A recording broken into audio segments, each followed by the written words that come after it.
अस्सलामुअलैकुम, welcome to Mossadegh academy. आज हम क्लास 10 न्यू मैथमेटिक्स बुक के मुताबिक एक्सरसाइज नंबर 23 की क्वेश्चन नंबर 8 और 9 को सॉल्व करेंगे। तो स्टूडेंट आइए क्वेश्चन नंबर 8 पढ़ते हैं हम। The sides of a rectangular swimming pool are 50 metre and 30 metre. एक रेक्टेंगुलर स्विमिंग पूल है, इसकी साइड्स गिवन है हमें। तो एक जो साइड से वो 50 मीटर है और दूसरी जो साइड से वो 30 मीटर के बराबर है। अब स्टूडेंट रेक्टेंगल क्या होता है? रेक्टेंगल हम उस शेप को बोलते हैं जिसके दो अपोजिट साइड आपस में बराबर होते हैं। जैसे कि मैंने ये लेंथ और ये लेंथ, ये दोनों लेंथ आपस में बराबर है, तो ये एक अपोजिट साइड हो गया। और दूसरी अपोजिट साइड जो इसमें होती है वो ब्रेथ होती है। ये ब्रेथ और ये ब्रेथ, ये दोनों ये आपस में क्या होती है? बराबर होती है।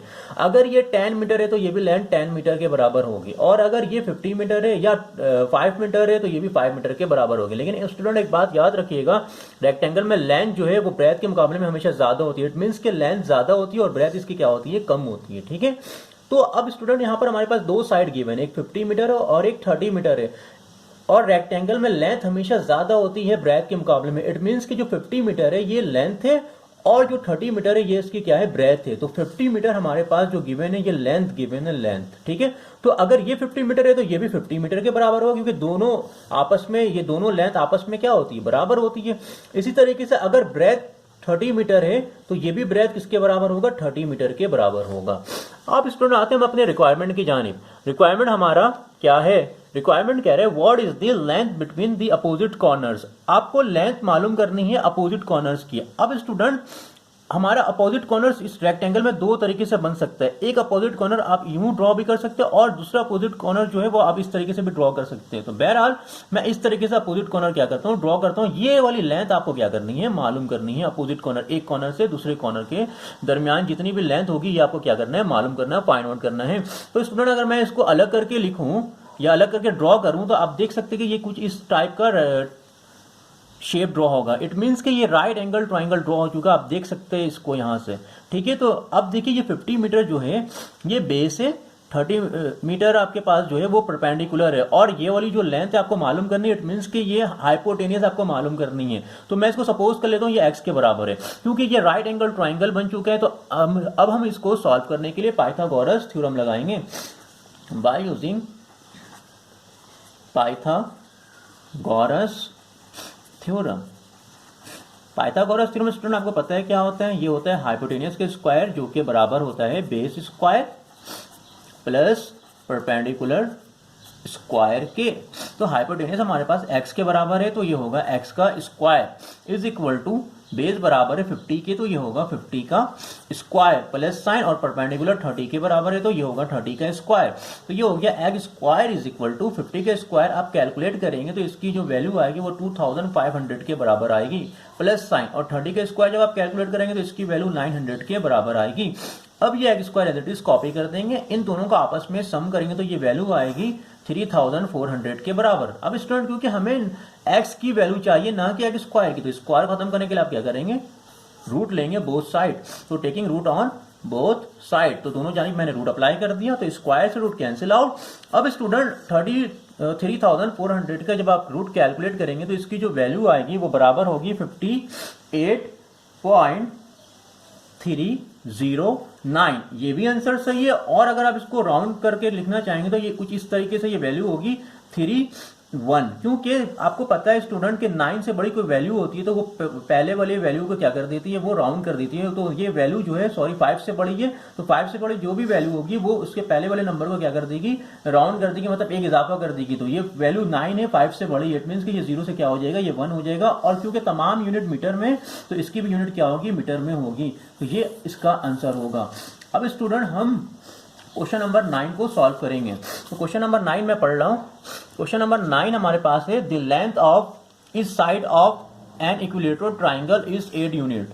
अब स्टूडेंट सबसे पहले आपको ये समझना है कि इक्विलेटरल ट्राइंगल किस ट्राइंगल को बोलते हैं। तो इक्विलेटरल ट्राइंगल हम उस ट्राइंगल को बोलते हैं जिसकी तीनों साइड आपस में बराबर होती है। इससे पहले मैंने आपको बताया था आइसोसेलेस ट्राइंगल के बारे में। तो आइसोसेलेस ट्राइंगल उस ट्राइंगल को बोलते हैं जिसकी दो साइड आपस में बराबर होती है, और इक्विलेटरल ट्राइंगल हम उस ट्राइंगल को बोलते हैं जिसकी तीनों साइड आपस में बराबर होती है। इट मींस कि इसकी तीनों साइड आपस में क्या है, बराबर है। और यहाँ पर कह भी रहा है the length of each side, हर एक साइड जो है ट्राइंगल, इक्विलेटरल ट्राइंगल की, वो किसके बराबर है, वो 8 के बराबर है।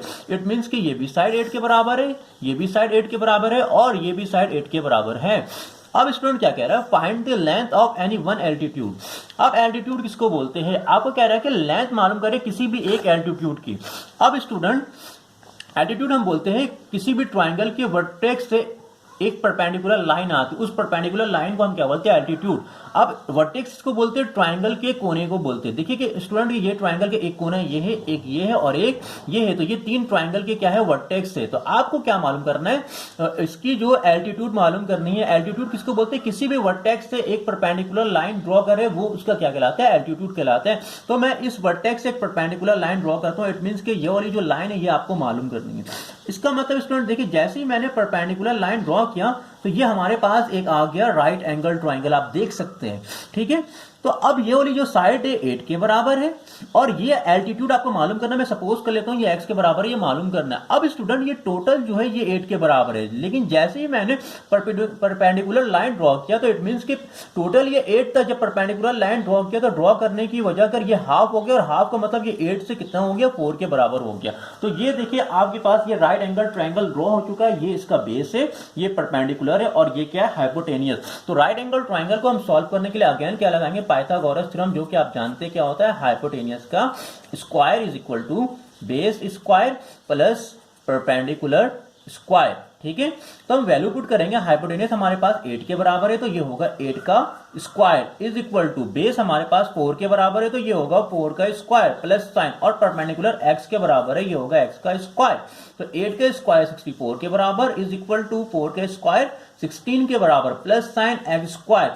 अब स्टूडेंट क्योंकि हमें x की वैल्यू मालूम करनी थी, इस पूरे इक्वेशन को एक बार मैं घुमाकर लिख देता हूं, तो ये होगा 16 plus x square is equal to 64। अब क्योंकि हमें x की वैल्यू निकाली, प्लस का 16 है, दूसरी जाने जाकर क्या होगा, माइनस का 16 के बराबर, तो ये हो गया माइनस का 16 x square is equal to. अब स्टूडेंट हम इन दोनों का आपस में क्या करेंगे, माइनस करेंगे। तो 64 में से जब आप 16 को माइनस करेंगे आपके पास वैल्यू आएगी 48 के बराबर।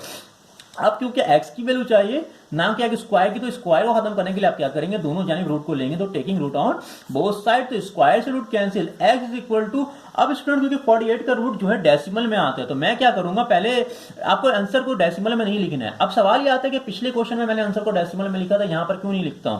तो एक बात याद रखिए, पिछले आपके पास जो क्वेश्चन हमने सॉल्व किया था ना, उसमें किसी खास चीज के बारे में बात की जा रही थी, रेक्टेंगुलर स्विमिंग पूल के बारे में बात की जा रही थी, तो उस वक्त आंसर आप डेसिमल में लिख सकते हैं। लेकिन जब आप मखसूस ट्राइंगल को सॉल्व करते हैं, ट्राइंगल की कोई भी साइड को आप जब सॉल्व करते हैं, तो ट्राइंगल से रिलेटिव जब कोई भी चीज होती है ना, तो उस वक्त आप ज्यादा बेहतर ये होता है कि आप आंसर को डेसिमल में नहीं लिखिए, बल्कि रूट की फॉर्म में लिखिए, या अगर रूट आ जाता है तो ठीक है, और अगर रूट नहीं आ रहा होता है डेसिमल में, आप उसको ना लिखिए, आप क्या करें, उसको सिंप्लीफाई कर ले। तो 48 को मैं सिंप्लीफाई कर लेता हूं, इसका फैक्टर बनाता हूं मैं यहाँ पर, आप देख लीजिए।